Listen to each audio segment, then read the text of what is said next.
What stories rest in our past, long forgotten, untold by some, and slowly fading from our hands. The true pioneers gave up everything they had, leaving family and friends, and leaving the bitter memories of their persecution they endured in Europe. Their hope was in a land for the free. The book, The Would-Be Pioneers, is a wonderful, true story of families coming together of different nationalities and beliefs who dreamed of a country where they could be free. They hungered for this freedom. They journeyed to America, the same oceans, traveled the same paths, fought the same Indians, battled with their own illnesses and struggles.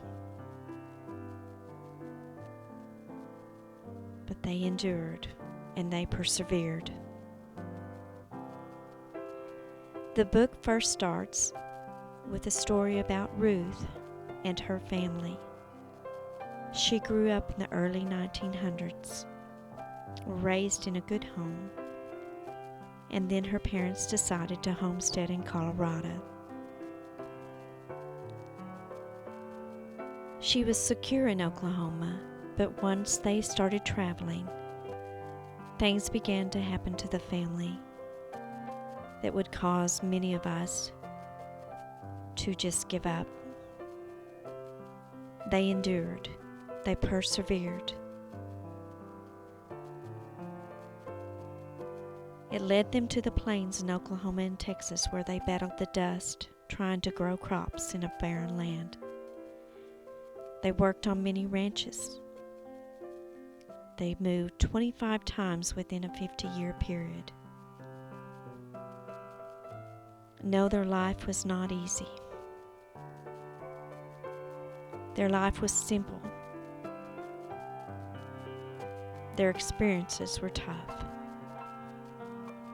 It may have toughened their skin and backbone, but not their heart, which was strengthened by their faith.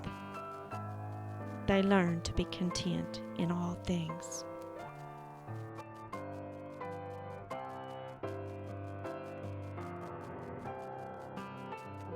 Well, we always seem to have plenty and a nice house to live in. My father worked for the Tulsa Daily Tribune paper, and he made good money, so we always had a nice home. And I hated to leave Tulsa when I was 13 or 14 and go out to the wilds of the Oklahoma Panhandle. But they wanted to go to Colorado and homestead. My parents did. Isn't that crazy? But they never did get there. We stopped in Hooker, and my dad helped in harvest, and my mother helped my Aunt Myrtle cook for the harvest hands. So we just stayed there at Hooker for about 3 years. And that, our first home in the Oklahoma Panhandle was in a tent. And I have a picture of our first home, the tent.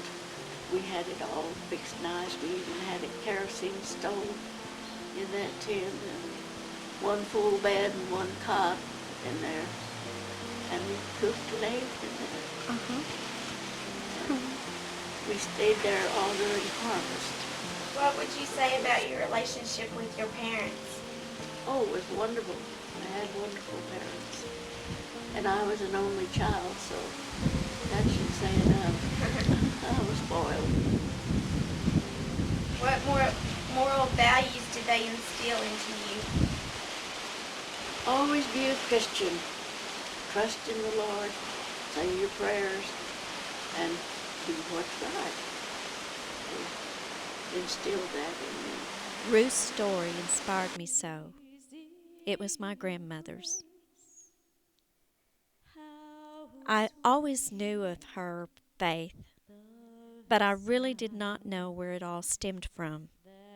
It was a complete faith, a complete trust in God. It arose in me a deep hunger or a deep passion to pursue her roots. In researching our family, I discovered a common thread weaving throughout our family and into the lives of others as well, leaving a legacy of character for those who follow. It is about us. It's about America.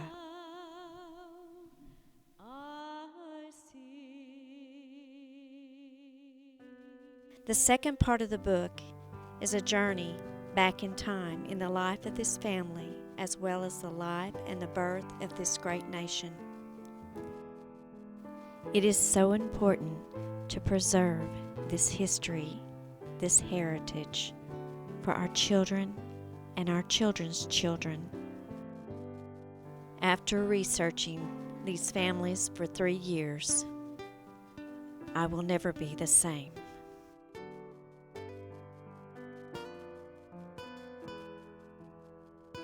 Our ancestors came from the ashes of a war-torn Europe. Many witnessed their family being executed by being drowned or burnt at the stake for their beliefs.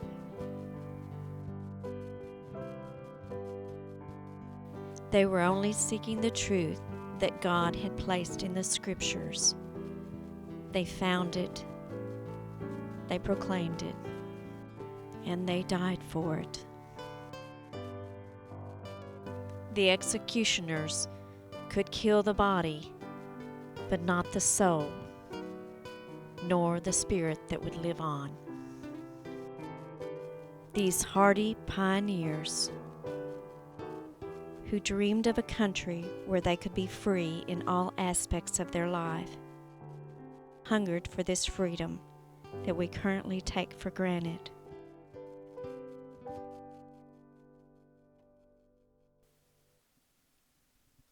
As America's birth began, explorers came upon a new land, a beauty and promise. For some, it was a way to establish their own wealth, but for the most, it was a place for a new start and a new hope. Around 100 men of different ages and different status traveled aboard small ships to the new land that they would call America in 1607. The ocean was treacherous, and not all men survived. Once the new land was in view, hope began to emerge in their faces. A beautiful land, full of milk and honey. Captain John Smith wrote about what they saw when they reached the eastern shores of Virginia.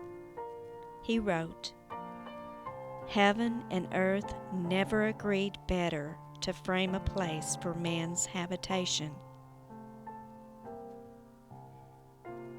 Near the end of their voyage, on the point of land they named Cape Henry, they erected a cross and gave thanks to the Almighty God for their safe journey.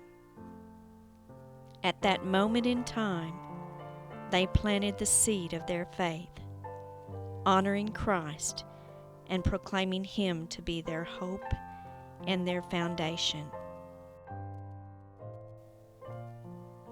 Proceeding west, they landed at the site of Jamestown. There, they immediately erected a crude temporary structure to use for their church services and placed a log nailed between 2 trees for the altar. They knelt down and shared the Lord's Supper together. A bronze memorial stands now and is dedicated to these men and boys on that very spot. By the end of 1607, the sweetness of the adventure turned sour. Only 10% of the men were still alive. They had become ravaged by Indians who were defending their land and crops, and ravaged by disease and starvation.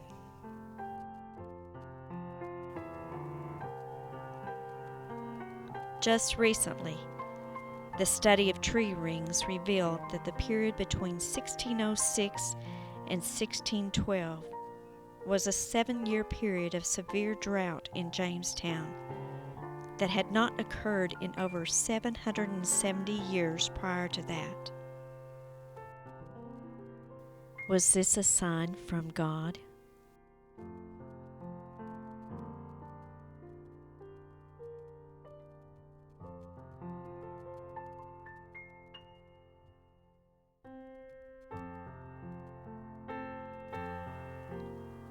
Also, archaeology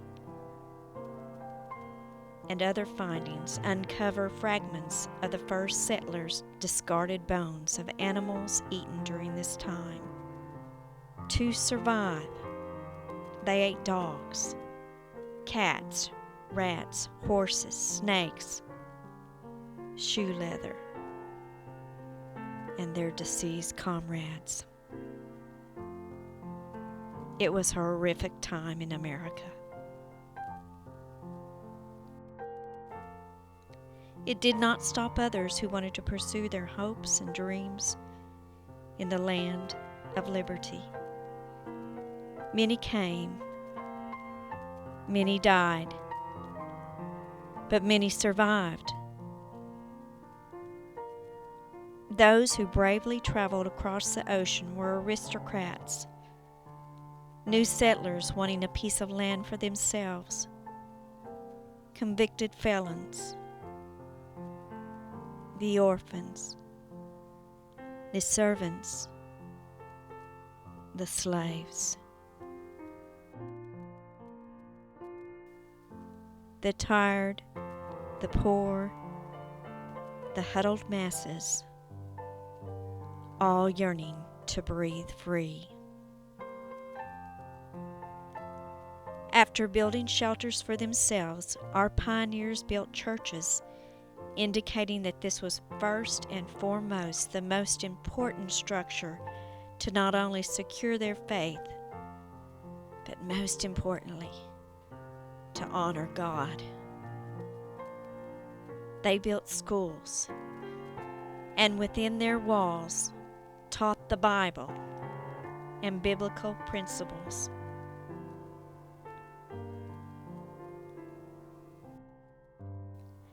The foundation was set.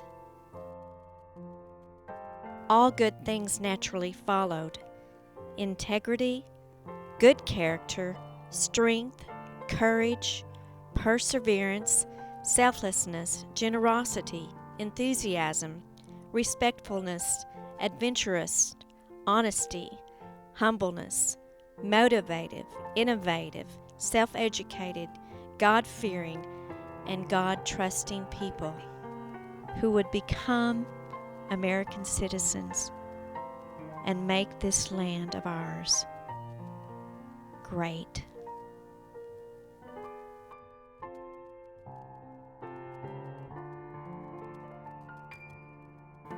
The ashes of Europe would become the seeds for the oaks of righteousness that grew in America.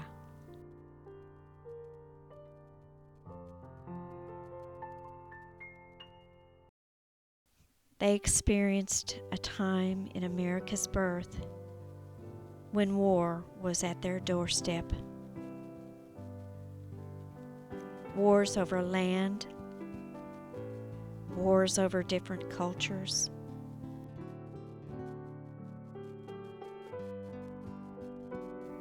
the French and Indian War.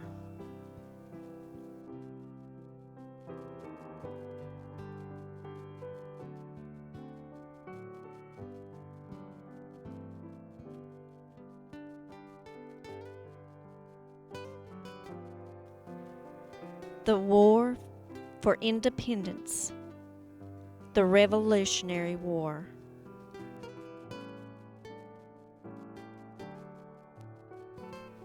Our nation was not only formed by our great founding fathers, whose names we know, but also every soul that stepped foot upon the new soil of America, the land of the free.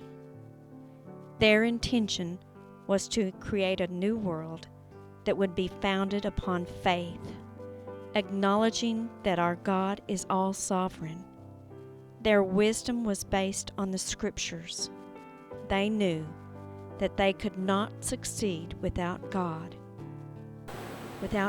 involved in every aspect of their daily lives, laws, and liberty.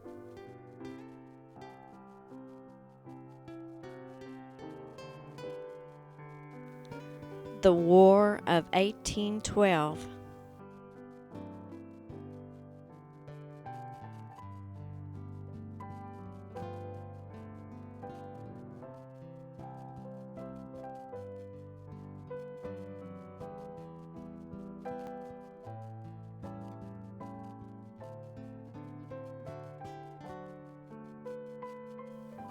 And the Civil War that split our country in half, splitting our families and our neighbors.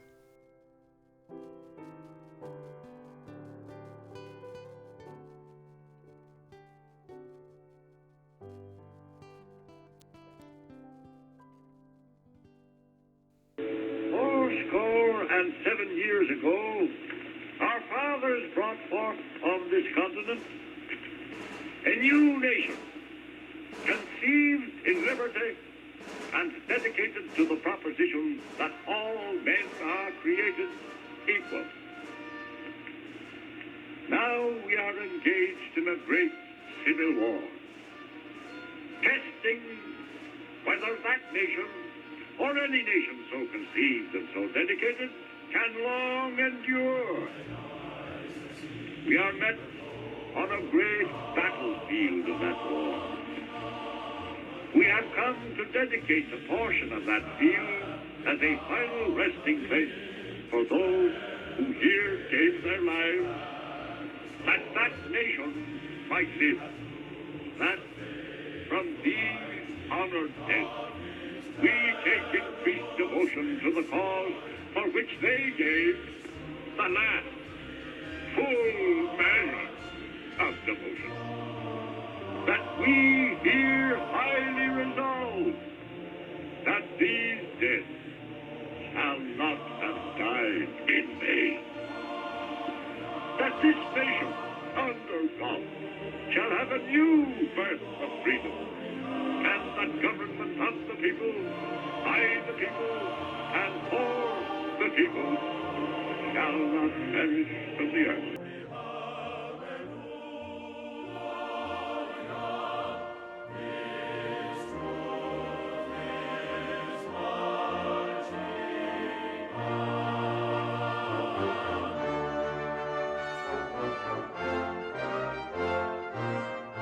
This great American spirit spread in the next few generations. It birthed men who would fight in World War I. 2 generations later, it would birth the greatest generation, those who fought in World War II. Our ancestors' blood, as well as their sons, paid a very large sum for our liberty, as well as our servicemen and women do today. The history of our country comes to life in the families that are revealed in this book, the common men and women, allowing us to truly see and feel what they endured. They were passionately intense in their fight for freedom, faith, and justice, creating a foundation for who we would become as a country and who we would become as individuals. Our heritage. is a treasure, one to be oh so proud of, one to never forget, one to forever hold sacred, and one to secure for our future descendants.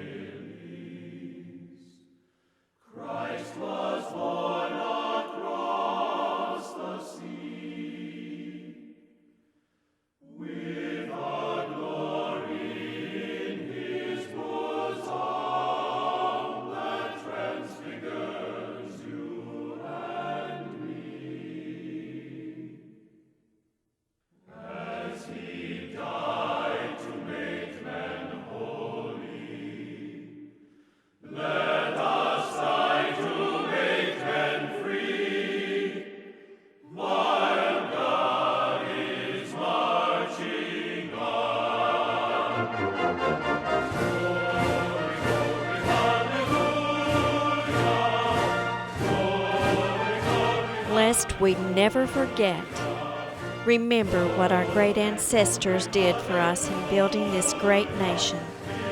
Fight the good fight to maintain it, and then our future descendants will be proud of whom and where they came from. May God bless you all, and may God bless America.